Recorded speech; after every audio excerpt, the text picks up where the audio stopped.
Hey hello అందరికీ welcome to smiley creations. మీకు మరియు మీ కుటుంబ సభ్యులకు క్రిస్మస్ శుభాకాంక్షలు. ఈ రోజు నేను మియాపూర్లో ఉన్న కల్వరి టెంపుల్కి వచ్చాను.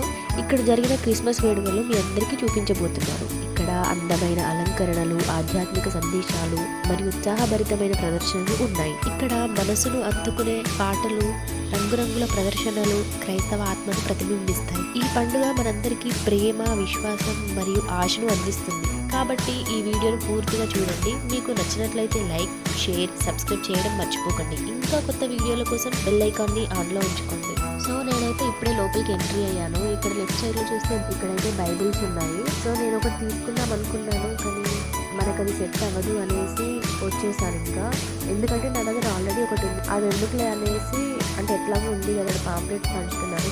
అవి పాంప్లెట్స్ కాదు, క్యాలెండర్స్. సో అవి కూడా బాగానే ఉన్నాయి. క్యాలెండర్స్ చిన్నగా చేతిలో పట్టుకోవడానికి వీలుగా ఉన్నాయి. సో ఇక్కడ ఉన్న చర్చికి స్పెషాలిటీ ఏంటి అంటే, ఇది 2005లో పాస్టర్ సతీష్ కుమార్ గారు సుమారు 25 మంది సభ్యులతోనే ఈ దేవాలయాన్ని ఇక్కడ స్థాపించారు. ప్రస్తుతం ఇది 3 లక్షల మందికి పైగా సభ్యులతో భారతదేశంలోనే అతిపెద్ద చర్చిగా నిలిచింది. అంటే మీరే ఊహించుకోండి, అతను ఎంత కష్టపడి ఉంటే ఈ స్థాయికి రాగలిగారు.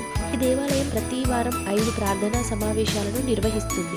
మొదటిది ఉదయం 6 గంటలకు ప్రారంభమవుతుంది. ప్రధాన ప్రార్థనా మందిరం 18,000 మందికి, బెత్లెహెమ్ హాల్ 15,000 మందికి మరియు మరొక హాల్ 3,000 మందికి సీటింగ్ సౌకర్యంతో కల్పిస్తుంది.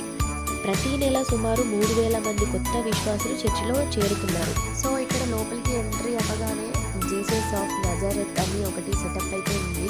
సో దాని లోపలికి వెళ్ళి అయితే అందరూ ఫొటోస్, వీడియోస్ అది తీసుకుంటున్నారు. నేను కూడా ట్రై చేసా, నాకు అంత ఇంట్రెస్టింగ్గా అనిపించలేదు. ఇది చూసి దాని పక్కకు ఇంకొక సెటప్ పెట్టారు అని చెప్తే అక్కడికి కూడా వెళ్ళి చూద్దాం. ఈ కల్వరి టెంపుల్ సేవా కార్యక్రమాలలో కూడా ప్రముఖంగానే పాల్గొంటుంది. ప్రతి ఆదివారం సుమారు 50,000 మందికి ఉచిత భోజన సదుపాయం కూడా కల్పిస్తుంది. అలాగే సభ్యులకు ఉచిత వైద్య సేవలు మరియు సబ్సిడీ ధరలపై మందులు అందుబాటులో ఉన్నాయి. పాస్టర్ సతీష్ కుమార్ గారు హిందూ కుటుంబంలో జన్మించి క్రైస్తవ ధర్మంలోకి మారారు. 18 ఏళ్ల వయస్సులో సువార్త ప్రచారం స్థాపించారు. ప్రస్తుతం ఆయన ప్రసంగాలు 16 భాషల్లో 600కి పైగా టీవీ కార్యక్రమాల ద్వారా ప్రసారం అవుతున్నాయి. సో ఈ చర్చిలో ఇంకా ముందుకు వెళ్ళగానే కొత్త కార్యక్రమం అనేది మనకు కనిపిస్తూ ఉంటుంది అన్నమాట. ఇక్కడైతే మనకి క్రిస్మస్ తాత కనిపించాడు. సో అక్కడ చాలా మంది తమ జ్ఞాపకార్థంగా ఫొటోస్ తీసుకుంటున్నారు. అది కూడా అయిపోయాక ఇంకా లోపలికి వెళ్తూ ఉండగా కలర్ లైటింగ్ అనేది నాకు చాలా బాగా అనిపించింది. నేనైతే చాలా ఎంజాయ్ చేశాను. అయితే భవిష్యత్తులో కల్వరి టెంపుల్ దేశవ్యాప్తంగా 40 మెగా చర్చిలను స్థాపించడానికి ప్రణాళికలు రూపొందిస్తుంది. భారతదేశంలో క్రైస్తవ సువార్తను విస్తరించడంలో ఈ దేవాలయం కీలక పాత్ర పోషిస్తుంది. ఇక్కడ చూసారా లైటింగ్స్ ఎన్ని ఉన్నాయో? ఎందుకంటే చర్చిల్లో ఫెస్టివల్ రోజున లైటింగ్లు పెట్టడం అనేది ఆనందాన్ని, పవిత్రతను మరియు దేవుని మహిమను ప్రతిబింబించడానికి చేస్తారు.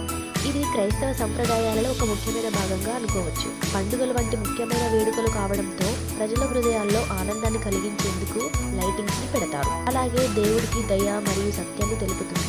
ఇంకా దేవుని పట్ల ప్రేమ, భక్తి మరియు కృతజ్ఞతను వ్యక్తీకరించేందుకు చర్చిలను అందంగా అలంకరిస్తారు. అయితే ఈ రోజు క్రీస్తు జన్మదినాన్ని జరుపుకుంటారు కాబట్టి ఈ రోజున ప్రత్యేకంగా వేడుకలను జరుపుకునే అవకాశం ఉంది. ఇళ్లను కానీ చర్చిలను కానీ ఇలా లైటింగ్స్ తో మరియు క్రిస్మస్ ట్రీలతో అలంకరిస్తారు. మరియు చాక్లెట్స్, ఇతర స్వీట్లు కూడా తయారు చేస్తారు. దేవునికి కృతజ్ఞతలు చెప్పేందుకు పాటలు పాడతారు. పిల్లలకు బహుమతులు అందిస్తూ సంతోషాన్ని పంచుతారు. శాంటా అనేది ఇక్కడ పిల్లలకు ప్రత్యేక ఆకర్షణీయంగా ఉంటుందన్నమాట. సో ఇప్పుడైతే మనం హాల్లోకి ఎంట్రీ అయిపోదాం. అరే పెద్దడా, వాడు చిన్నోడు బోర్ అంటారా? అరే ఇవాడు చెప్తే ఎట్లాడు కానీ నువ్వన్నా పోయిరా పోరా. చిన్నోళ్ళని అలసైపోయింది, ప్రతిసారి నన్నే పంపిస్తున్నారు. పొగదస్తారా పొదల్లే ఏమిరా, నేను చెప్పిన మాట వాడిని వాడి చేతిలో తన్ను తినక నువ్వు ఉండు కదా. సరే సరే సరే